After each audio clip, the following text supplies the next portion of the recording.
வணக்கம் நண்பர்களே, இது மோட்டர் பைக் தமிழ். அவங்க மெக்கானிக் ராம்குமார். இன்றைக்கி இந்த வீடியோவில் நம்ம என்ன பார்க்க போனோம்னா சென்சாரை பற்றி தான் பார்க்க போகிறோம்.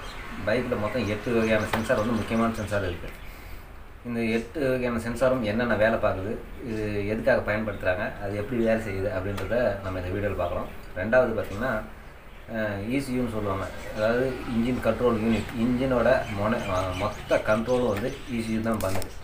இங்கே நம்ம அனுப்புகிற சென்சார், மற்ற 8 சென்சாரும் அனுப்புகிற எல்லா சென்ஸையும் வாங்கிக்கிட்டு அதுக்கு ஏற்ற மாதிரி ஸ்பார்க் ரிலீஸ் பண்ணுறது தான் இந்த ECUவோட வேலை.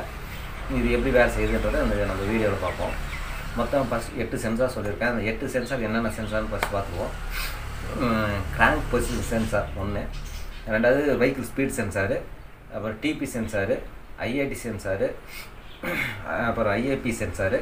IATனாக்கா இன்டேக் ஏர் டெம்பரேச்சர் சென்சார், IAPனா Indian intake air pressure sensor, அப்புறம் EOT சென்சாரு, அப்புறமா EOT அது ECTன்னு சொல்லுவாங்க. அதாவது EOTனா இன்ஜின் ஆயில் டெம்பரேச்சர் சென்சார், ECTனாக்கா engine coolant oil temperature sensor.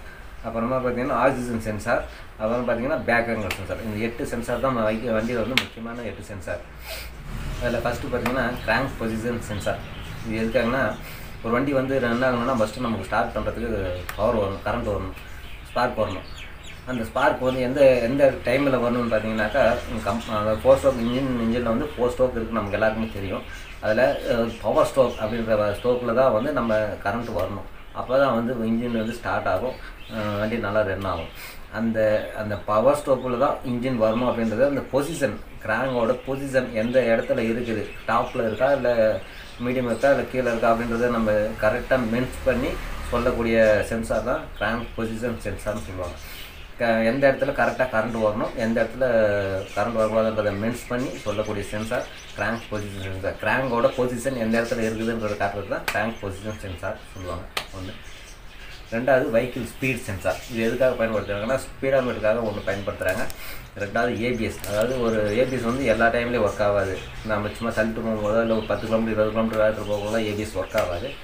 ஒவ்வொரு கம்பலில் ஒவ்வொரு மாதிரி வச்சுருப்பாங்க. ஒரு கம்பல் 40 கிலோமீட்டர், ஒரு கம்பல் 60 கிலோமீட்டர் மாதிரி வச்சுருப்பாங்க. குறைஞ்சபட்ச ஸ்பீடுக்கு மேலே போகும்போது தான் அந்த ABS ஒர்க் ஆகும். அதாவது ஆன்டி பிரேக்கிங் சிஸ்டம் சொல்லுவாங்க. ABSனால் அந்த 40 கிலோமீட்டருக்கு மேலேயோ ஏதாவது ஒரு குறிப்பிட்ட வேகத்துக்கு மேலே போகும்போது தான் அந்த ஆன்டி பிரேக்கிங் சிஸ்டம் ஒர்க் ஆகும்.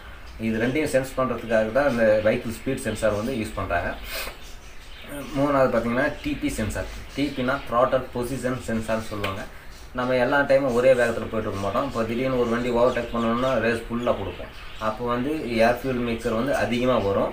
அந்த டைமில் அது எரிக்கிறதுக்கு ஸ்பார்க் அதிகமாக நமக்கு தேவைப்படும். அந்த ஸ்பார்க் அதிகமாக படுறதுக்கு சென்ஸ் பண்ணணும் இல்லையா, நம்ம த்ரோட்டல் பண்ணும்போது அதிகமாக த்ரோட்டல் பண்ணுறோன்றதை இந்த த்ராட்டல் பொசிஷன் சென்சார் சென்ஸ் பண்ணி ECUக்கு அனுப்பும். நம்ம அதிகமாக முறுக்கும் போது உடனே ஸ்பார்க்குக்கு அதிகமான கரண்ட் அனுப்பும்.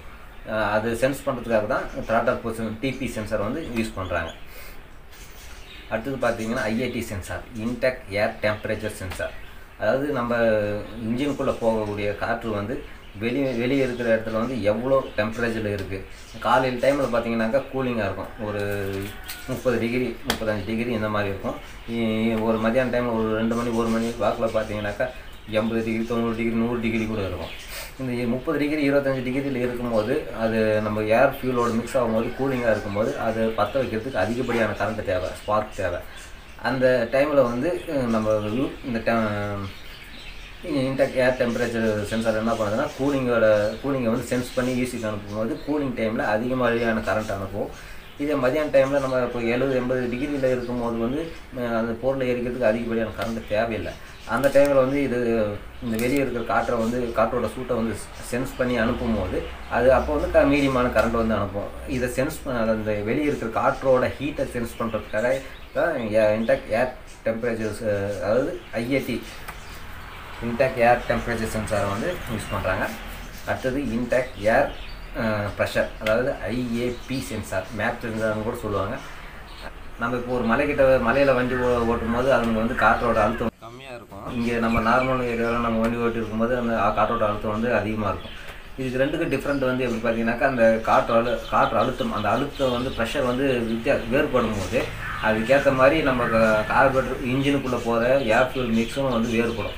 அதை வந்து சரி செய்கிறது. அதாவது எந்த இடத்துல வந்து வண்டி ஓட்டணும், மலை மேலே வண்டி ஓட்டினாலும் நம்ம மாதிரி நார்மல் ரோட்டில் வண்டி ஓட்டினாலும் கரெக்டான ஃபியூல் மிக்சர் போகணும், அதுக்கு சென்ஸ் பண்ணணும்.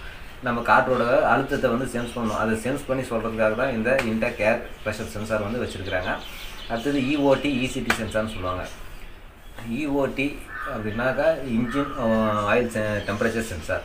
இசிடினாக்கா engine coolant oil temperature sensor. இந்த engine coolant oil temperature சென்சார்ன்றது வந்து ரேடியேட்டர் இருக்கிற வண்டிங்களுக்கு வந்து பயன்படுத்துவாங்க.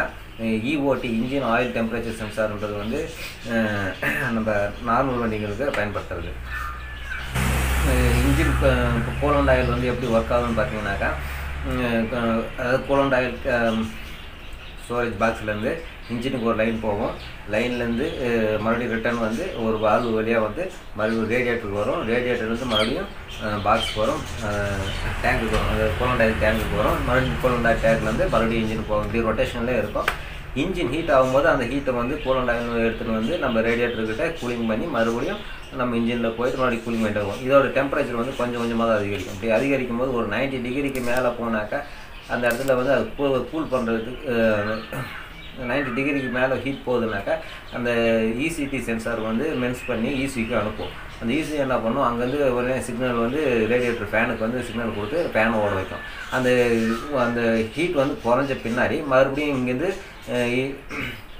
இசிடி சென்சார் வந்து ஒரு சிக்னல் இசிக்கு அனுப்பும். அங்கேருந்து இசி வந்து ஃபேனை ஆஃப் பண்ணிடும். இந்த ரொட்டேஷனில் வந்து பண்ணுறதுக்கு தான் இசியூ அதாவது இசிடி சென்சார் வந்து யூஸ் பண்ணுறாங்க. இது அதனால தான் வந்து ரேடியேட்டரில் வந்து ஓர வண்டியில் பார்த்தீங்கன்னா எப்போ ஃபேன் ஓடாது. ஒரு குறிப்பிட்ட ஹீட் ஆன பின்னாடி தான் அந்த ஃபேன் ஓடும். ஆட்டோமேட்டிக்காக அதே ஓடும், ஆட்டோமேட்டிக்காக அதே நின்றுடும். அந்த ஆட்டோமேட்டிக்காக அந்த ஃபேன் ஓடுறதுக்கு தான் அந்த இசிடி சென்சார் வந்து யூஸ் பண்ணுறாங்க. இஓடி சென்சார் வந்து என்ன யூஸ் பண்ணுறாங்க, இப்போ நம்ம நார்மல் இருக்கிற பேசிக்ஸ்லாம் பார்த்தீங்கன்னாக்கா இன்ஜின் ஆயில் டெம்பரேச்சர் தெரிஞ்சுருக்காங்க. இதெல்லாம் நம்ம தெரிஞ்சு என்ன பண்ணுறதுன்னு பார்த்தீங்கன்னாக்கா, நம்ம நார்மலாக மார்னிங் டைமில் பார்த்தீங்கன்னாக்கா கூலிங்காக இருக்கிற டைம்லையோ இல்லை ரொம்ப நேரம் வண்டி எடுக்காத டைம்லையோ பார்த்தீங்கன்னா வண்டி ஸ்டார்ட் பண்ண உடனே ஸ்டார்ட் ஆகாது. இல்லைனா கொஞ்சம் காலையில் ஸ்டார்ட் ஆனாலும் உடனே ஆஃப் ஆகும். இந்த மாதிரி கம்ப்ளைண்ட்லாம் வரும். இதை அரெஸ்ட் பண்ணுறதுக்கு தான் நம்ம இப்போ பேசிக்ஸ் வண்டியில் பார்த்தீங்கன்னாக்கா ஸ்டார்ட் பண்ண உடனே ஃபுல் ஐலிங் நார்மலாக இருக்காது, கொஞ்சம் ரேஸ் ஆகி அப்புறம் தான் குறையும். அது எதுக்கு, அந்த இன்ஜின் ஹீட் அதாவது 90 டிகிரிக்கு மேலே இன்ஜின் ஹீட் ஆனால் தான் அந்த ஐலிங் வந்து நார்மலுக்காக வரும். அந்த இன்ஜின் ஆயில் டெம்பரேச்சர் தெரிஞ்சுக்கிட்டால் தான் இஓடி சென்சார் வந்து நம்ம நார்மல் பைக்கில் பயன்படுத்துகிறாங்க. அடுத்தது ஆக்சிஜன் சென்சார். இப்போ நம்ம இந்த எல்லா வேலையும் செஞ்சு முடிச்சிட்டாலும் எல்லா வேலையும் பர்ஃபெக்டாக நடந்தாலும் வெளியே வரும்போது தான் அதோட பர்ஃபார்மன்ஸ் என்னன்றது நமக்கு தெரியும். அதாவது எல்லாம் எரிபொருள் ஃபியூல் மிக்சர் வந்து எரிபொருள் வந்து எரிஞ்சு வெளியே எக்ஸாஸ்ட் வழியாக வெளியே வரும்போது சைலன்சர் வழியாக வெளியே வரும்போது தான் அதோட பர்ஃபார்மன்ஸ் என்னன்றது தெரியும். அதுக்கு தான் வந்து ஆக்சிஜன் சென்சார் அந்த இடத்துல வச்சுருக்காங்க, எக்ஸாஸ்ட்டில் தான் வச்சுருப்பாங்க. அந்த ஆக்சிஜன் சென்சார் அதாவது பெட்ரோல் வந்து நல்லா எரிஞ்சிட்டு வந்திருக்கு, ஆக்சிஜன் எந்த அளவுக்கு வருது அப்படின்றத சென்ஸ் பண்ணி, இல்லை பெட்ரோல் ஒழுங்காக எரியலை அப்படின்னாக்கா உடனே ஈஸிக்கு வந்து சிக்னல் அனுப்பும், பெட்ரோல் இங்கே வந்து ஒழுங்காக எரியலை அப்படின்ட்டு. உடனே அது என்ன பண்ணும், அதுக்கேற்ற மாதிரி பெட்ரோலோட அளவு குறைச்சி ஏரோட அளவு அதிகப்படுத்தி மிக்ஸ் பண்ணி அனுப்பும். அப்போ வந்து பெட்ரோல் வந்து நல்லா எரியும். இந்த மாதிரி சென்ஸ் பண்ணி கொடுக்கறதுக்காக, அந்த பெட்ரோலோட அளவு எவ்வளோ எரிஞ்சு வெளியே வருதுன்றதை சென்ஸ் பண்ணுறதுக்காக தான் ஆக்சிஜன் O2 சென்சார்னு சொல்லுவாங்க. ஆக்சிஜன் சென்சார் வந்து கொடுத்துருக்காங்க. அடுத்தது பேங்க் ஆங்கிள் சென்சார்னு சொல்லுவாங்க. பேக் ஆங்கிள் சென்சார் எதுக்கு யூஸ் பண்ணுறாங்கனாக்கா, நம்ம வண்டியில் போயிட்டு இருக்கும்போது எதாச்சும் தவறு ஏதோ ஒரு ஆக்சிடென்ட்டோ ஏதோ ஒன்று ஆயிடுச்சுனாக்கா வண்டி கீழே விழுந்துட்டா ஒரு செகண்ட், அதாவது 3 செகண்ட் சொல்கிறாங்க, 2 செகண்ட்லேயே வந்து மோஸ்ட்லி ஆஃப் ஆகிடும் ஒரு சில கம்பெனி வண்டிங்களாம். அதுக்குள்ளேயே வந்து வண்டி கீழே, அதாவது 60 டிகிரிக்கு கீழே சாஞ்சிச்சுன்னா வண்டி ஆஃப் ஆகிடும். அந்த 60 கீழே வண்டி கீழே சாஞ்சிட்டாவே ஆஃப் ஆகிடும். அது ஆஃப் ஆகிறதுக்காக தான் இந்த பேக் ஆங்கிள் சென்சார் வச்சுருக்குறாங்க.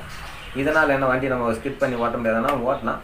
அது எப்படி வந்து ஈஸி வந்து மென்ஷன் பண்ணுதுனாக்கா, இப்போ நம்ம வண்டி கீழே வந்துட்டாக்கா ஆக்சிலேட்டர் நம்ம மோஸ்ட்லி விட்டுருவோம்.